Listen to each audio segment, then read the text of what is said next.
binibiro lang niya because I'm happy and honored that the national government, particularly the office of the president, inaugurated and saw what local government can do with regard to Manila in the city vertical housing program. Naano kasi siya na gulat may swimming pool, health center, 2-bedroom, and so on and so forth. So I'm really happy that the president is inspired about the situation. At share ko na rin, ang sabi niya, dapat ganito pinagagawa natin. Medyo malaki. Word niya is livable space.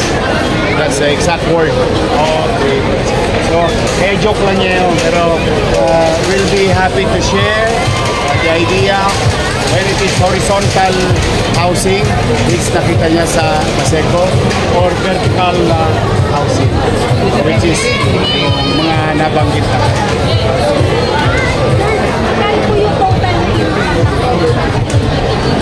Nung araw, ang total namin na kulang-kulang nata,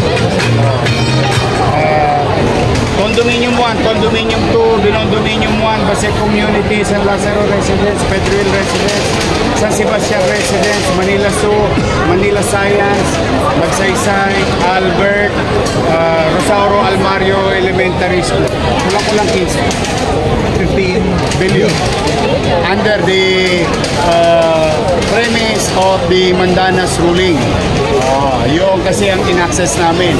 Yung future income na what you call windfall in mathematics or accounting, nadali namin yun sa kasagsagan ng pandemya. Mayor, kumusta po ang financial standing ngayon ng lungsod? You were very vocal nung pag-upo ninyo, medyo nagilid di ba? Yes, it cannot be denied. Katulad ng tanong niya, yung obligasyon namin sa bangko, medyo walang problema yon kasi nga, ang basis ng payment noon is the windfall from the Supreme Court ruling about Mandanas. Now, with regard to commercial obligation, ayun, daling-dali ako doon. Piligili, tama ako doon dahil negative 10.2 billion yun. Commercial obligation means ito yung kuryente, tubig, gamot, and so on and so forth. But, well, nandito si Vice Mayor Chi and the City Council. In our own little way, we brought back to life all those policies that we created, fiscal policies that we created in 2019 and 22. Now, having said that, as of today, at least I can honestly say 31% of that negative 10.2 billion commercial obligation already been confronted by the city. Tapos, natutuwa naman ako kahapon, lumabas na yung data. At 55,000 plus business registered in Manila, we have about 2.4% mortality rate or retired, so-called retired business. But we have 12% growth on new businesses. So we have a net 10+% double-digit new business registered in the city of Manila. And we're very happy because of that zoning, that ease of doing business, the e-boss, things are, we put it back and mukhang nagugustuhan ng mga namumuhunan. And that produces about 13,000 jobs. These are specific, these are the data of the city now as we speak. So, may awan Diyos, cross finger, may raraos namin yung December 31 ng 2025.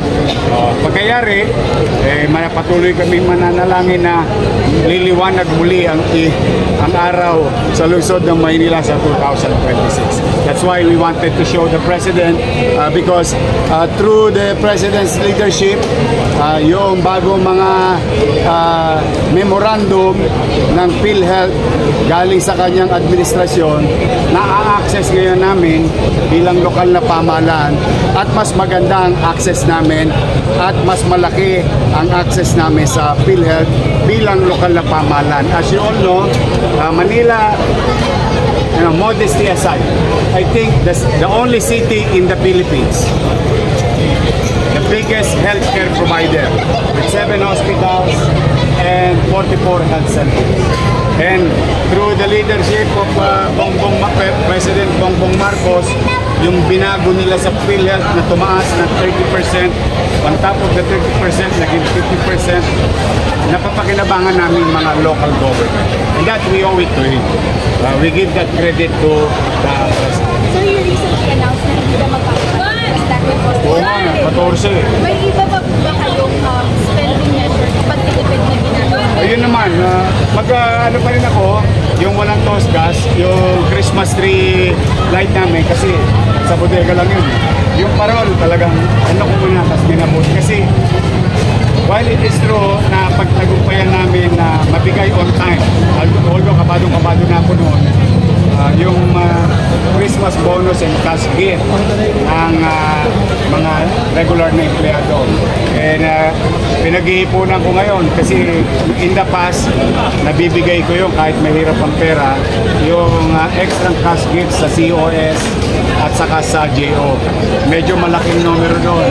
Kaya hopefully, kung loloobin nawa ng Diyos at sa tulong ng mga taxpayers ng Manila, yun muna ang ipaprioritize. So may ibang pagtitipid? Marami, ang dami talaga. Oo. Kaya nga kahit pintura, pinanghihingi ko.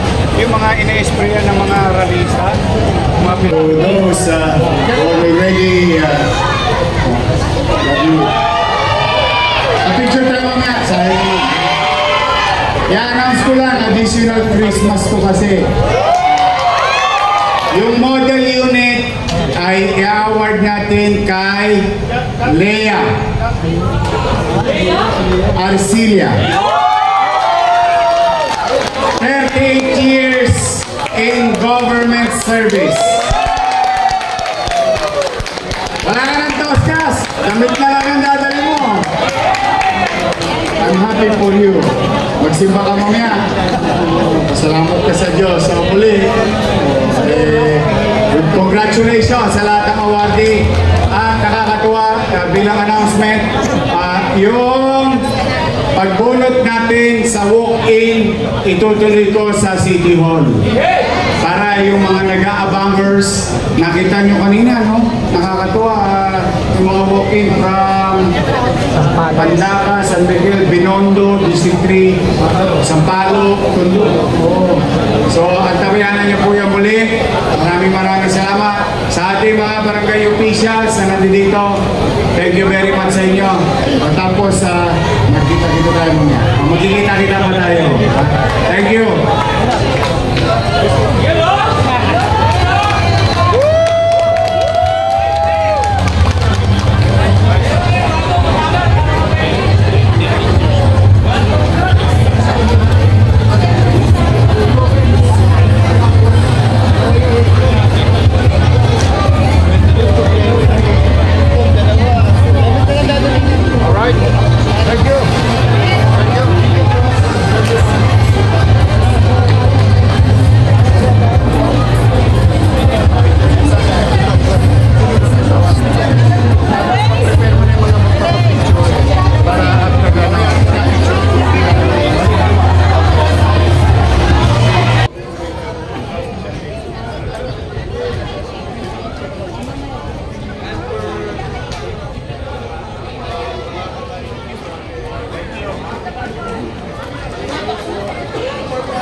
Magkasama siya.